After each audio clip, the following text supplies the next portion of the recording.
네, 미국을 비롯한 주요 국가 증시에서 스태그플레이션 우려가 고개를 들고 있습니다. 주가 상승에 최대적인 이 스태그플레이션이 가시화될 경우에는 각국이 어떻게 대처하고 또 글로벌 증시가 어떻게 방향성을 잡아 나갈 것인가가 최대 관심사로 대두되고 있는데요. 투자자 입장에서도 가장 궁금한 사안이겠죠. 그래서 오늘은 이 사안에 대한 집중적인 진단 들어보겠습니다. 한국경제신문의 한상춘 논설위원 나와 계십니다. 어서 오세요. 네, 안녕하십니까?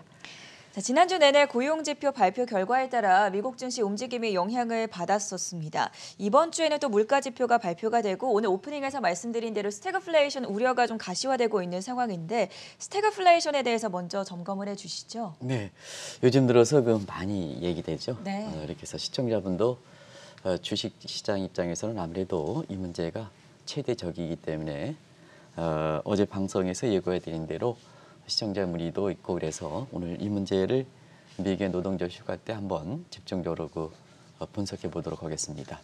일단 그 뒷배경이 우리 이제 추석의 장면들이죠. 근데 전에는 아직 이렇게 결혼을 안 하셔서 잘 아실지 모르겠습니다만 추석 때 이렇게 부모님들이 가장 고민하는 사항이 뭡니까? 아무래도 이제 물가가 되겠죠. 네. 이렇게 물가가 특히 올해는 물가가 이렇게 많이 이렇게 우려된다. 특히 체감 물가가 굉장히 안 좋은 농산물 가격이라든가 이런 측면에서 그런데요. 이건 비단 우리뿐만 아니라 전 세계 공통적 현상이다 이렇게 볼 때 있습니다.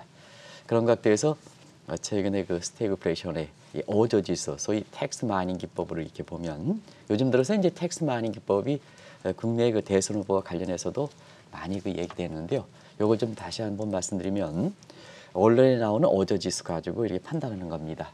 예를 들어서 우리 방송을 잘하고 요즘 아침에 이렇게 국내 오피니언사에 가장 인기가 있는 전세현 앵커에 대해서 우리가 한번 긍정적 성향과 부정적 성향을 한번 조사해 보도록 하겠습니다. 네. 네, 그러면 이제 전세현 앵커가 화제 인물이 되기 때문에 언론에 되는 상태에서 전세현 앵커에 대해서 일단 말이 많이 나오면 플러스 1점, 나오지 않으면 마이너스 1점에서 일정 기간에 사실 여론조사 기간이라는 게 있죠. 그 기간 동안에 이렇게 토털리에서 플러스가 많이 나오냐 마이너스가 많으냐 해서 플러스가 많이 나오면 아무래도 전세현 앵커의 긍정적 편향이 되면서 앞으로 전세현과 관련된 굉장히 우호군이 많이 형성될 것이다. 이렇게 판단하는 시각이다. 대선 후보에서도 이런 것을 좀 활용하실 필요가 있다. 왜냐하면 지금은 심리, 사이코로지 팩트가 중요하고 소셜 네트워크 그러니까 인터넷에서 서로 하이 커넥션 소사이티다 보니까 아무래도 오늘 현대자동차 얘기를 많이 했습니다는 현대자동차 이렇게 새로운 제품이 나오면 구매를 하는 사람들의 긍정적 편향으로 새 제품에 대해서 시각이 돼야 실제 판매가 연결되지 않습니까? 네. 그런 측면에서 원래 마케팅 용어인데요. 이것이 많이 활용되고 있다 이렇게 보겠습니다.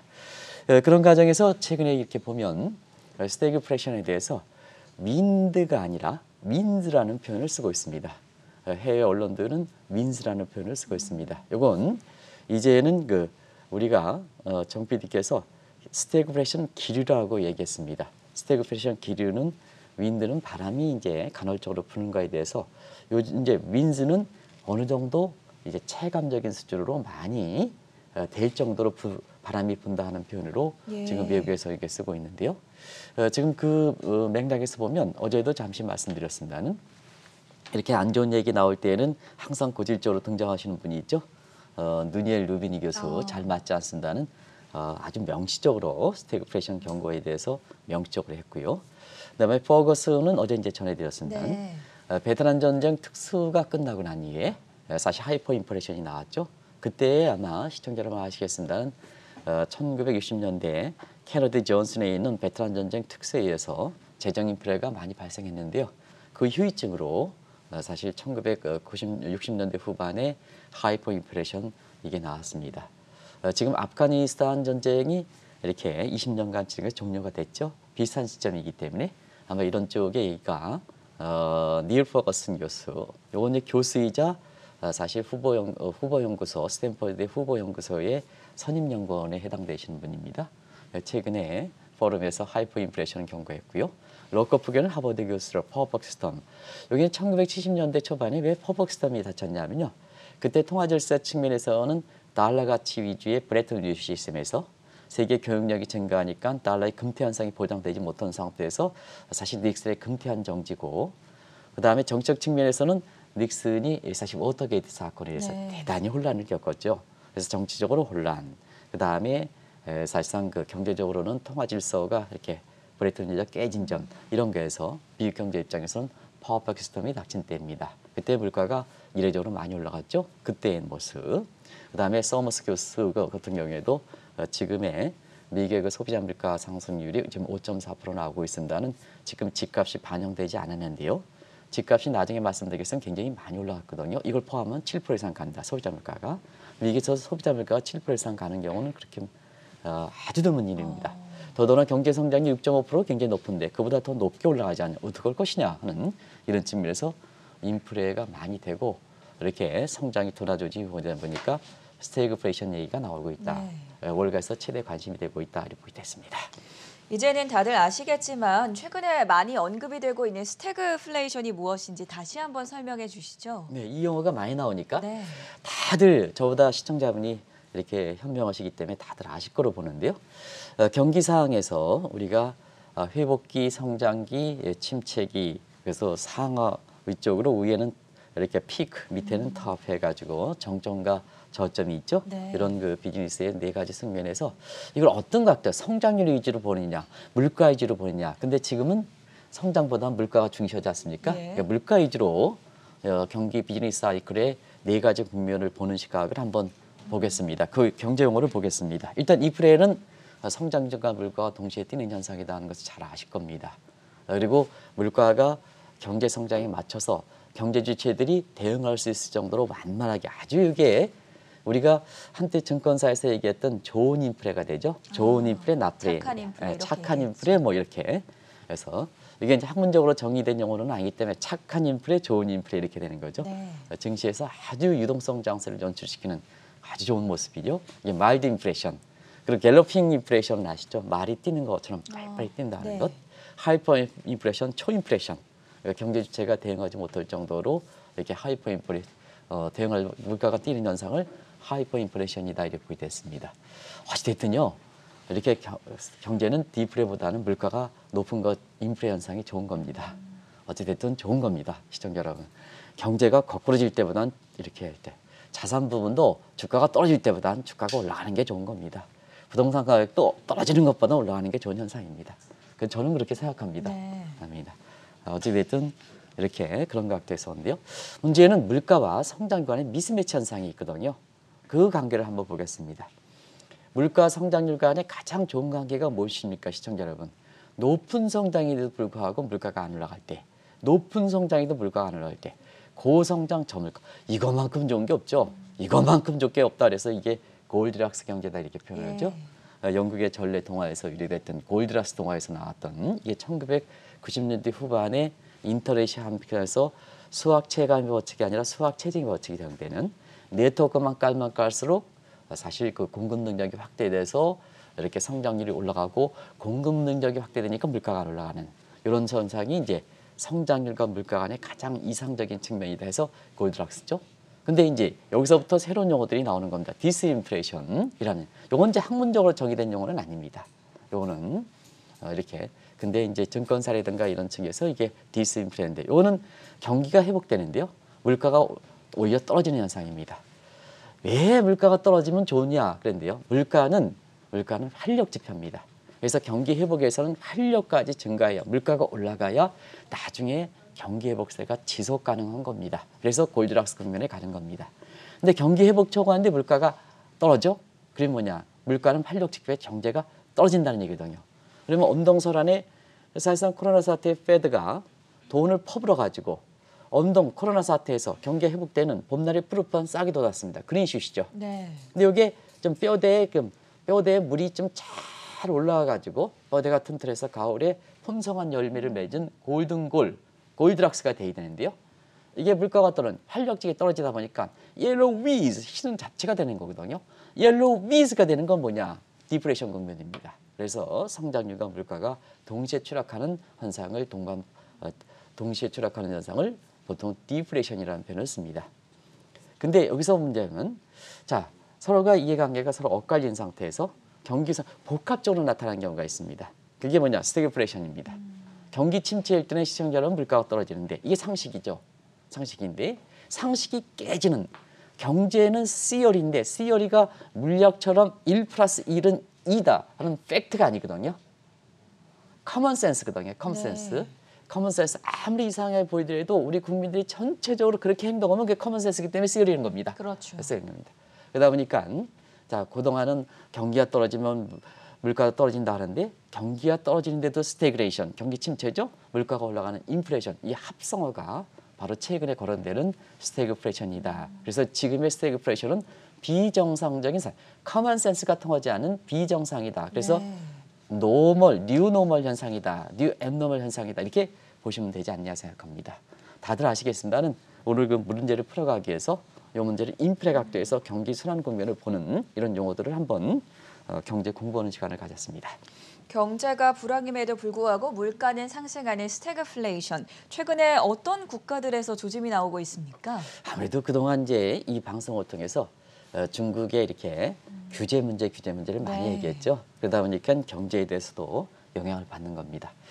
중국은 이제 빅테크도 미국과 버금될 수 있을 정도로 성장했습니다는 그래도 여전히 볼 때는 중국에 이렇게 보면은 제조업이 주력 산업이거든요. 뭐 아시겠습니다는 제조업의 가장 일반적인 이렇게 그 지표인 PMI 지수가 제조업 주문 지수가 8월 달에 50밑으로 떨어졌지 않습니까? 그렇죠. 중국처럼 고도 성장하는 입장에서는 PMI가 주력 산업인 PMI가 경기 침체를 밑에를 떨어지는 50여로 떨어지는 건 아주 굉장히 경제적 측면에서는 중요한 의미를 갖고 네. 있습니다. 그래서 뭐 어제 이렇게 다시 그 중국의 총괄적인 시진핑의 경제적 에이전시에 해당되는 사람이 이렇게 규제에 대해서 사실 그 중국 정부는 규제에 대해서 그렇게 강하게 밀어붙이는 것이 아니다. 기업을 이어한다 하는 쪽으로 화들짝 규제 자체를 바뀌는 상태에서 중국의 주가가 경기 부양 조치는 뭐 나오지 않았기 때문에 이 문제에서 한국 증시에 이렇게 그나마 어려운 가운데 이렇게 주가가 올라가는 이런 모습을 보였었죠. 그리고 중국은 소비자 물가보다도 중국은 소비자 물가는요.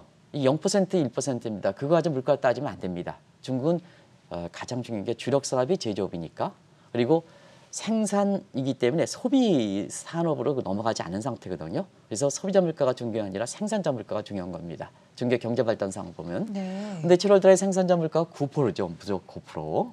9% 보면요. 자, 중국의 경제 성장률이 지금 사실 그 2분기에 7.9% 떨어졌습니다. 7.9%인데 생산자 물가가 9% 나왔다는 거거든요.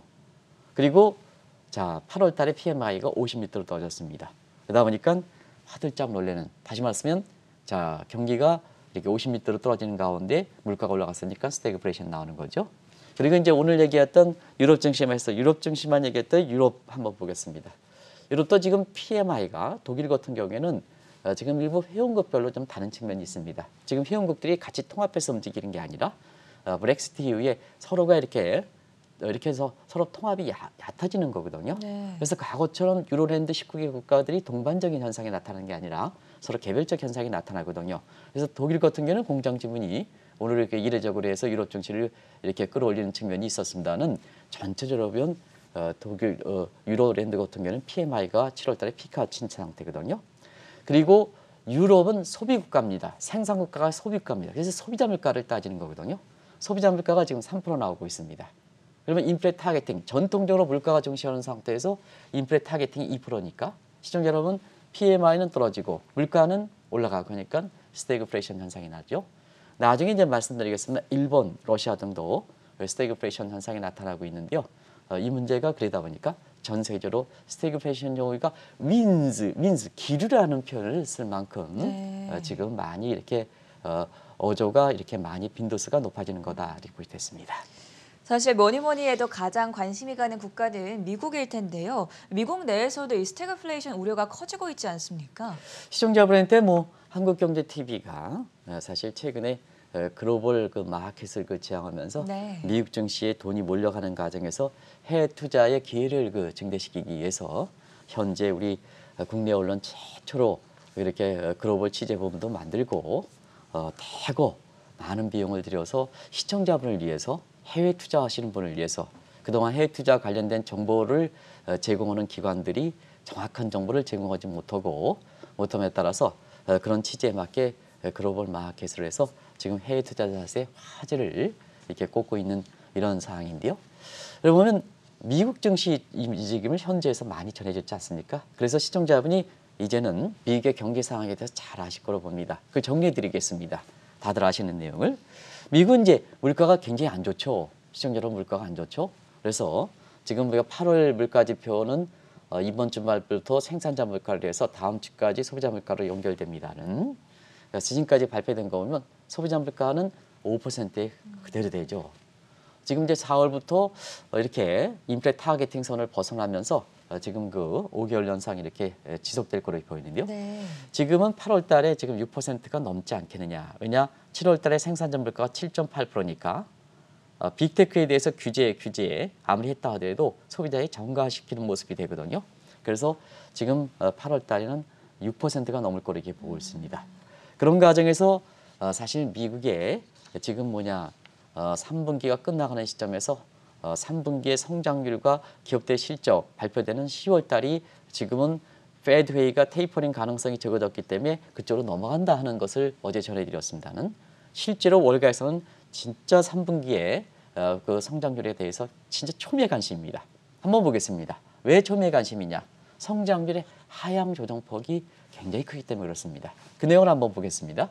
어제 전해드렸습니다는 3분기 성장률이 당초 6.5%에서 경우에 따른 7%까지 보는 시각도 있었습니다. 근데 2.9%거든요. 절반 밑으로 떨어졌죠.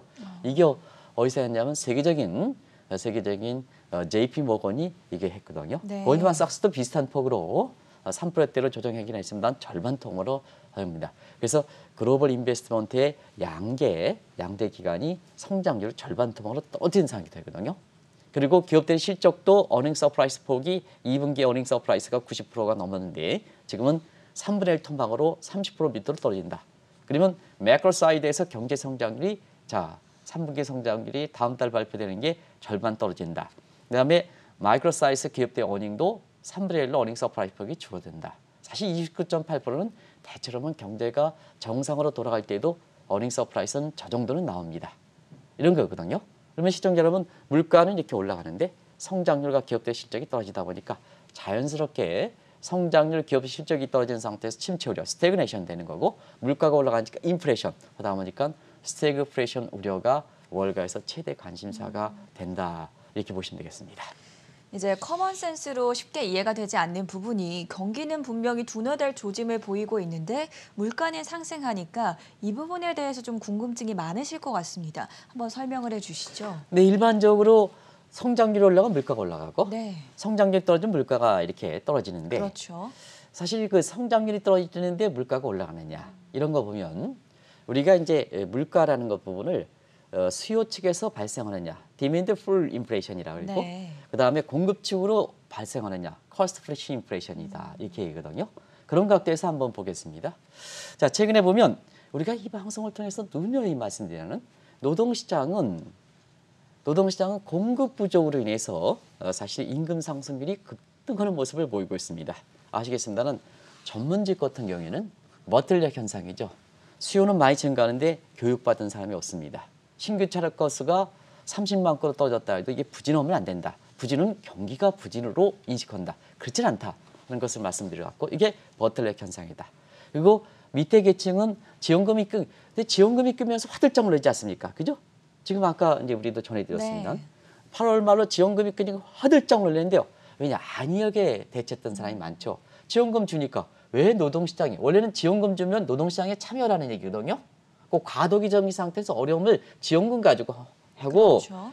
경기가 활성화하면 빨리 당신네 일자리 돌아가라는 얘기인데 지원금을 좀 먹고 살 정도로 많이 주니까 내가 노동시장에 왜 들어가? 코브라 이펙트. 이것도 일종의 버틀렉 현상이거든요. 예. 그러다 보니까 노동시장이 버틀렉 미스매치 현상이 크니까 수요는 증가하는데 자발적에서 안 들어와 전문직 같은 경우는 교육받은 사람이 없어. 그러다 보니까 임금 상승이 폭등하는 거죠. 지금 5개월간 지난 5개월 동안 임금 상승 2.8%입니다. 이건 1981년. 요 1980년은 국제 유가에서 미국 경제에서 스태그플레이션이 처음 얘기가 나왔을 때입니다. 그래서 스태그플레이션 얘기가 나오는 거거든요. 그 문제는 나중에 레이고노믹스라든가 아서 레퍼 커브 가지고 같이 좀 말씀드리겠습니다. 여기에 임금 상승률이 올라가니까 비용이죠. 비용이죠. 그러다 보니까 어닝 서프라이즈 폭이 줄어드는 거죠. 왜냐? 임금 상승이 되니까 기업이 프로핏이 떨어지지 않습니까? 그렇죠. 그렇게 되는 거죠. 그리고 집값 보겠습니다. 집값. 레이 서머스가 왜 이렇게 얘기하느냐. 집값이 이례적으로 급등했죠. 이 집값 한번 보겠습니다. 6월 케이스 최저용 지수입니다. 19.1%입니다. 이게 소비자 물가 상승률의 40%를 가중치를 갖고 있는 이게 반영되지 않았다는 얘기입니다. 이 또한 공급 측 문제죠. 공급 측 문제죠. 집값이니까 임대료 문제에 해당되지 않습니까? 공급 측이죠. 그다음에 코로나 재해, 코로나라든가 재해. 미국 산불이죠, 대가뭄이죠, 뭐다 보니까 지금 곡물 가격이 폭등하고 있습니다. 곡물 가격이 폭등하고 있습니다. 네. 그다음 에그플레이션은 그러죠. 그러다 보니까 지금 차원에서 물가가 올라가는 것뿐만 아니라 미국의 국민들의 체감 물가는 더 올라간다. 그래서 공급 측, 공급 측에 되는 겁니다. 그런 각도에서 자, 왜 스태그플레이션 현상이 나타나느냐 이렇게 하면 사실 제가 우리 지금 글로벌 마켓이 이렇게 하기 때문에 시청자 여러분에 대해서 이렇게 사실 그 너무 우리 스태프진들이 아침에 새벽부터 고생하기 때문에 이걸 좀 그려드리지 못했습니다. 그래서 이렇게 제가 간단히 그렸습니다. 시청자 여러분 이렇게 제가 간단히 그린 거에 대해서 죄송하다고 생각합니다. 우리 스태프진들이 정말로 이 방송을 위해서 많은 걸 추스리다 보니까 이걸 제대로 좀 준비하지 못했습니다. 그래서 지금은 이게 경제 성장률과 그다음에 물가가 이렇게 되는데요. 이게 이제 총 수요 내지는 총 공급 곡선이다 이렇게 보겠습니다. 그런 과정에서 이 빨간 선은 총수요 곡선. 그리고 오늘 임금 상승률 올라가고 집값 올라가고 농산물 가격 올라가는 건 비용입니다. 총 공급 곡선을 자 AGS0에서 AGS1으로 좌측으로 이동시키죠. 그러다 보니까 밑에 성장률은 떨어지고 스태그네이션, 물가는 올라갑니다. 물가 인플레이션 올라갑니다. 그래서 지금 상태에서는 미국의 스태그플레이션은 총공급과 총수요 곡선을 보면 총공급선을 좌측으로 이동시키니까 앞서 말씀 좌측으로 성장률 떨어지는 스태그네이션. 그래서 3분기 성장률이 10월 말씀다는 6.5%에서 2.9로 떨어지는 게 아니야. 이렇게 나오는 거고 물가가 올라가지 않느냐. 이렇게 예상이 나오는 겁니다. 그런 각도에서 공급 즉 코스트 푸시 인플레이션 때문에 그렇다 하는 걸 말씀드리겠습니다. 경기가 둔화될 조짐을 보이는데 물가가 올라가는 이유를 공급적 측면에서 지금 분석을 해주셨습니다. 한나라 경제에서 스태그플레이션이 오면 무섭다라고 이야기를 하는 게 아무래도 정책적으로 대응하기가 힘들기 때문인 것 같은데 이 부분은 어떻게 보십니까? 지금의 스태그플레이션 앞서 말씀드린 같이 1981년 이후로 임금 상승률이 비용 여건에서 가장 많이 차지하는 게 임금이지 않습니까? 기업들에 보면. 그렇죠. 우리 조재현 대표께서도 매일 임금 상승률에 대해서 고민하고 계신데요. 아무래도 지금처럼 노동자 권위가 이렇게 올라간 상태에서는 자, 기업이 좋을 때는 임금 상승 올리더라도 기업이 떨어지면 근로자들이 좀 이렇게 양해를 해서 기업의원이니까 생존 차원에서 임금 상승률을 좀 낮춰달라 하는데 전앵커 그렇게 하시겠습니까? 그럼요. 그러십니까? 네. 그렇습니까? 다시 보게 되는 것 같습니다. 근데 보통은 노조라든가 이런 게 세기 때문에 보통 임금에 있어서는 다운워드, 밑으로 리지더트, 경직성을 갖고 있습니다. 재정이 한번 쓰면 오늘 홍남기 부총리도 좀 이렇게 들으시면 좋겠는데요. 재정을 쓰면 경제가 안 좋으면 자 이미 복지비라든가 뭔가에서 그 맛을 들였기 때문에 예산 감소 재정 지출이 어려운 겁니다. 그래서 경제학 용어에서 한번 쓰면 밑으로 떨어뜨리기 어려운 것이 두 가지가 있는데 재정 지출과 임금 상승입니다. 임금 상승입니다. 그런 측면이거든요.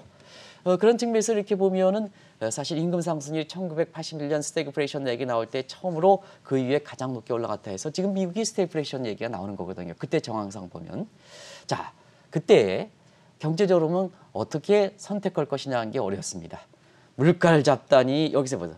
경기 부양하다. 경기가 침체니까 스태그플레이션 하다니 케인전 그때 당시에 주류경제학던 총수 진작을 했던 케인즈연의 이론대로 주류경제학들을 보면 경기를 부양해야 되는데 자 경기를 보면 돈 풀어야죠. 재정 지출해야죠. 근데 물가는 더 올라가지 않습니까? 이러다 보니까 이제 정책적으로 대응하기 어렵던 거죠. 그러다 보니까 자 다른 측면에서 보면 물가를 잡다 하니까 뭐냐 재정 지출 줄여 통화 줄여 하면 경기는 더 거꾸로있죠. 그래서 지금 전에 거 말씀대로 정책적으로 대응하기 어려운 측면이 이게 그때 당시에 발생했다. 근데 그때 당시에는 그런 였습니다. 이게 항상 변화가 대응이 어려우면 새로운 것을 모색해야 되거든요. 어려우면 어렵다 그러지 말고 새로운 것을 모색해야 됩니다. 이게 정책 당국자의 모습이다 이렇게 보겠습니다. 그래서 그때 당시에 아시겠습니다는 자 물가를 잡는 게 페드의 목표고 그다음에 경기를 부양하는 게 재정의 역할이지 않습니까? 그렇죠. 그러면 이때는 서로가 제 역할만 잘하면 되는 겁니다. 제 역할만 남의 얘기 하지 말고. 네. 그래서 뭐냐 그때 당시에 한국경제TV에서 초청해 주셔서 지금은 이제 돌아가시긴 했습니다는 깜짝 놀랐습니다. 돌아가시긴 했습니다는 페드 역사상 가장 인플레 파이터로 가장 알려진 폴 버커거든요. 네. 폴 버커. 이분이 뭐냐 키도 크시고 역대 그 페드 의장 중에서 키가 가장 크십니다. 이렇게 하는데요. 통화 정책은 물가가 올라갈 때 뭐냐 물가를 잡아야 된다 하는 측면에서 그때 굉장히 뭐냐 긴축을 지지해서 물가. 그러면 경기는 어떻게 될 것이냐 하는 측면인데요. 경기는 그때 당시 아시겠으나 새로운 혁신 방법이 동원했죠. 자 그동안 총수요 진짜 케인전보다도 확 공급을 늘리면 되지 않느냐. 이게 유명한 서프라이 사이드 이코노믹입니다. 아시겠습니다.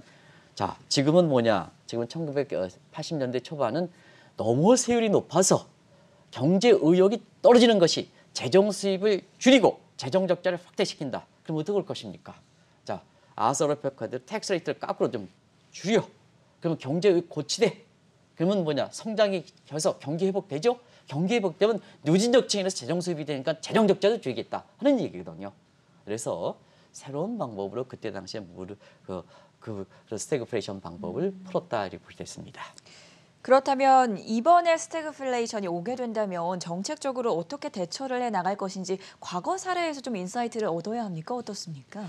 그때 당시와는 지금 다르기 때문에 네. 앞서 말씀드린 게 그때 당시는 오일 쇼크 때문에 그랬었고 앞서 지금 얘기하는 것은 임금 상승률 그다음에 아시겠습니다는 집값 문제 그리고 이렇게 코로나 사태라든가 산불이든가 때문에 농산물가 자연재해이죠. 예. 그때 당시보다 사실 왜 이렇게 기류가 한데도 불구하고 시장 입장에서는 월가에서 최대 아직 그게 뭐 뚜렷하게 나타나지 않는데도 불구하고 시장적으로 엊그제까지 미국 경제가 좋았다고 있는 거 아니겠습니까? 저도 그렇게 해석을 했고 근데 지금 갑자기 이렇게 기류가 풀어닥친다 바람이 풀어닥친다 하는 거 아니겠습니까? 그러면 뭐냐 그때 당시에 비해서 지금 만약에 스태그플레이션 조짐이 나타났을 때는 스태그플레이션 나타났을 때는 정책적으로 대응하기 어렵기 때문에 지금 초기지만 그거에 대해서 미국 증시의 월가에선 최대 관심이 되고 그것이 확인될 수 있는 다음 달에 3분기 성장률의 속보치, 네. 그다음에 3분기의 기업들 실적 이것이 지금은 페드 회의를 9월 달에 맞습니다. 이것보다 더 관심이 되는 이런 상황이다 하는 걸 말씀드리겠는데요. 왜 그럴까? 지금 궁여지책 독에 가는 거죠. 앞서 말씀같이 스태그플레이션을 풀 때는 물가는 통화정책이다. 통화정책이다. 그래서 폴 볼커는 파이터 역할을 했다 하는 얘기죠. 근데 지금 지금 물가를 잡기 위해서는 뭐냐면 페드는 테이퍼링 해야죠. 그렇죠. 물가가 이렇게 되기 때문에. 네. 근데 그러면 경기 부양 경기 둔화되는 경기 부양을 해야 되는데 그건 재정 역할을 해야죠. 근데 1981년도에는 서프라이즈 사이드 이코노믹을 했었죠. 근데 지금 재정이 꼭꼭 손발이 묶여 있는 상태죠. 우리가 얘기했습니다는 왜 테이퍼링이 지어지는 숨겨진 이유가 뭐냐? 네. 그게 지난 7월 말에 연방부채 유예 제도가 더 이상 연장되지 않았죠. 공화당이 딱 켜죠. 그러다 보니까 연방부채 상한제가 유예되지 않을 때는 어떠냐 하면 지금의 현존하는 유지하는 정책위에는 새로운 게 하지를 못합니다. 아시겠습니다는 적자 국채를 새롭게 발행해서 재정치를 늘리는 거 이거 못합니다. 그래서 지금은 시청자 여러분 아시겠습니다는 여기에 연방부채 상한이 유예가 되기 전까지는 지금 CBO 미 의상국에 있는 현금 가지고 지금 이렇게 이게 이제 현금이 바닥날 단계가 되는 거죠. 10월 말. 네. 그래서 이때는 대승적 차원에서 이렇게 이거를 공화당이 좀 풀어줘야 되는데요. 자 지금 바이든 대통령이 아프가니스탄 판단 미투로 인해서 지금 굉장히 지지율이 떨어지지 않습니까? 그리고 10월 달, 11월 달 가면 중간 선거가 1년 앞으로 나오거든요. 그러다 보니까 트럼프 키즈들이 아직도 굳건하게 있고 지금 트럼프 대통령이 다시 또 이렇게 말이 앞세우고 있거든요. 그게 이제 그런 측면입니다.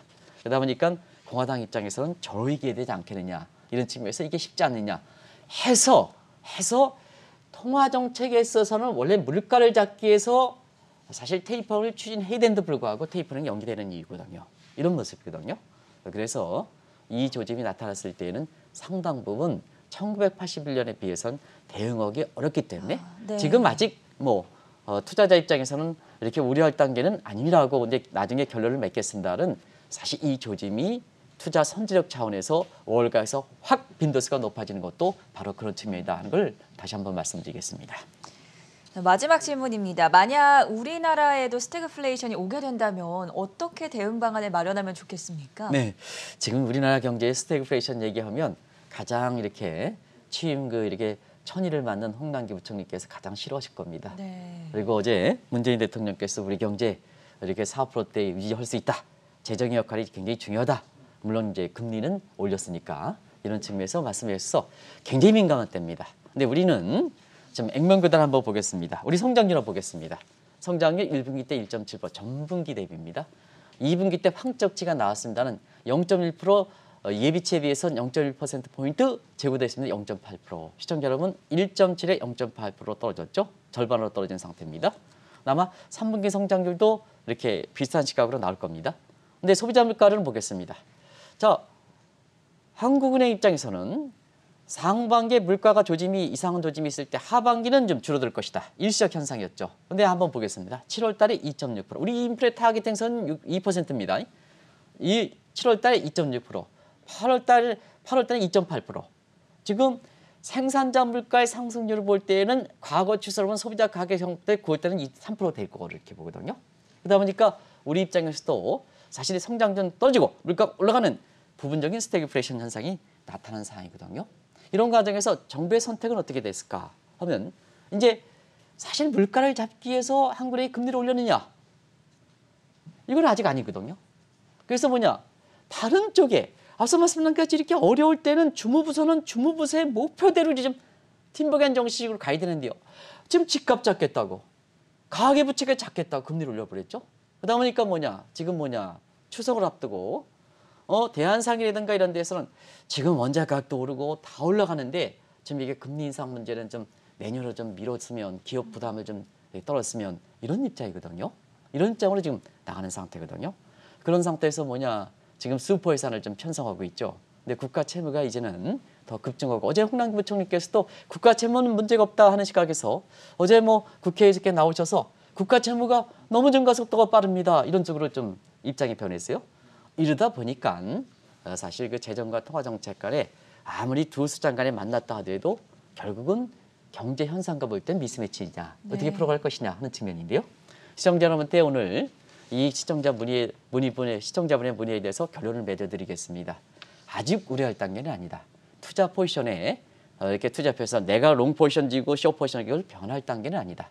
근데 우려 조짐에 이후에 각국의 정책적으로 대응하는 모습에 따라서 이러한 것이 가시화될 수 있느냐 아니냐 하는 이런 갈림길에 있기 때문에 아직 이거 가지고 투자 포지션을 정리할 단계는 아닙니다는 그런 게 향후 정책된 모습에서 하시고 그다음에 해외 투자 많이 하시는데요. 우리가 한국경제TV의 글로벌 마켓을 통해서 계속해서 비춰드리겠습니다는 다음 달에 발표는 미국의 3분기 성장률, 속보치, 기업들 실적, 어닝 서프라이스의 폭 줄어든과 함께 어닝 서프라이스의 기업 자체가 줄어드는 것 이걸 가지고 주목해서 이걸 판단하시고 주식투자에 임하실 것을 권해드리겠습니다. 주가 상승의 최대 적으로 꼽히는 스태그플레이션 기류가 세계 곳곳에서 감지되고 있습니다. 그래서 오늘은 그 요인들과 함께 대처 방안에 대한 진단 말씀 들어봤고요. 지금까지 한국경제신문의 한상춘 논설위원이었습니다. 고맙습니다. 고맙습니다.